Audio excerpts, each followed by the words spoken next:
Tu entends parler des pips en trading, mais tu ne sais pas exactement à quoi ça sert. Pas de panique, aujourd'hui je vais t'expliquer exactement ce que c'est qu'un pips, à quoi ça sert et comment on le calcule. Salut à toi, mon nom c'est Marius Yalodi.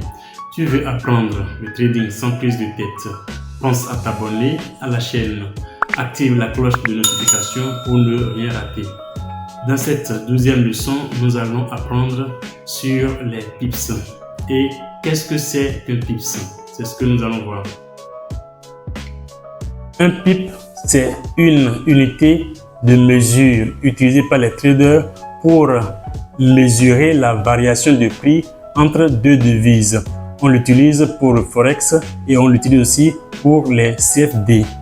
Alors, généralement, la valeur d'un pip est égale à 0,0001 pour les paires de devises comme l'euro-dollar, et pour les paires de devises impliquant le yen japonais, la valeur d'un pip est égale à 0,01, c'est-à-dire deuxième chiffre après la virgule, et pour les paires n'impliquant pas le yen japonais, la valeur de devise est égale au quatrième chiffre après la virgule.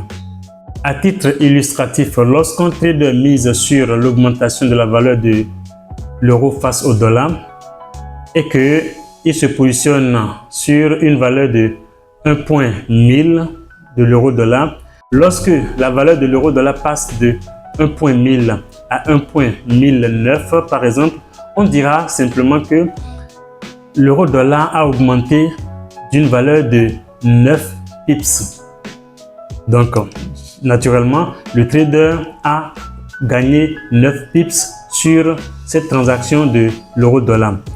Dans le même cas, lorsque nous prenons par exemple la même paire de devises, l'euro-dollar, et qu'un trader mise sur l'augmentation de la valeur de l'euro face au dollar, et que cette valeur, au lieu d'augmenter, chute de 1.1000 à 1.950 par exemple, on dira simplement que le trader a perdu 50 pips, c'est-à-dire passer de 1.1000 à 1.950, le trader a perdu simplement 50 pips de cette transaction.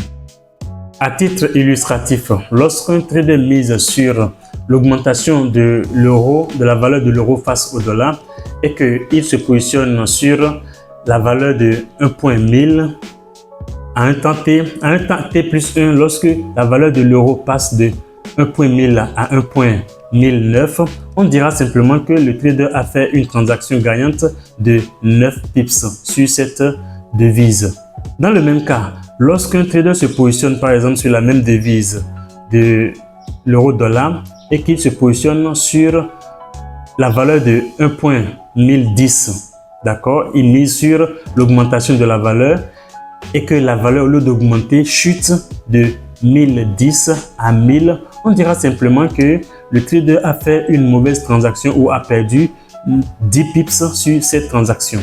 Alors, les pips permettent d'évaluer aussi les performances des traders. Lorsque les traders généralement n'ont pas le même capital, ils ne tradent pas avec le même capital, il serait difficile de comparer les performances de des traders par rapport aux gains qu'ils vont faire en une journée ou en une semaine ou en un mois. Donc, on se rapporte, on utilise les pips pour pouvoir faire les performances, pour dire par exemple, un trader A a fait 100 pips et un trader B a fait 1000 pips, et selon le temps, on pourra maintenant évaluer leurs performances par rapport à ce qu'ils ont fait durant ce temps.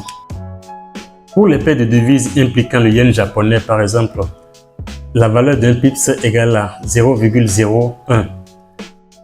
À titre illustratif, lorsqu'un trader mise sur l'augmentation du dollar américain face au yen japonais et qu'il se positionne sur la valeur de 145.00 et que la valeur du dollar face au yen japonais passe de 145.00 à 145.10, on dira simplement que ce trader a fait un bénéfice, un gain de 10 pips.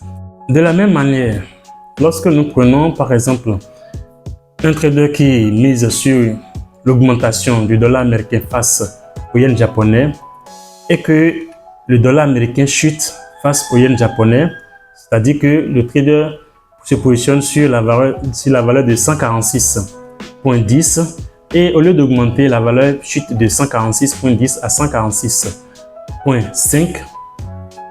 On dira simplement que le trader a fait une perte de 5 pips sur cette transaction. Le pips sert à mesurer ton risque et ton lot, à calculer tes gains et tes pertes, et aussi c'est une base essentielle pour la maîtrise du money management. Et pour connaître combien un trader a fait de gains dans une transaction, il faut se référer au tableau de correspondance entre les pips et le gain. Ainsi, pour un lot standard, un trader a fait pour un lot standard, un pips égale à $10. Pour un mini lot, un pips égale à $1.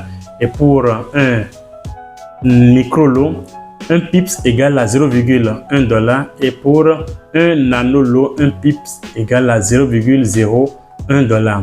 Ainsi, c'est clair, lorsque quelqu'un fait 10 pips par exemple, avec un lot standard, il sait qu'il a gagné $100, et ainsi de suite.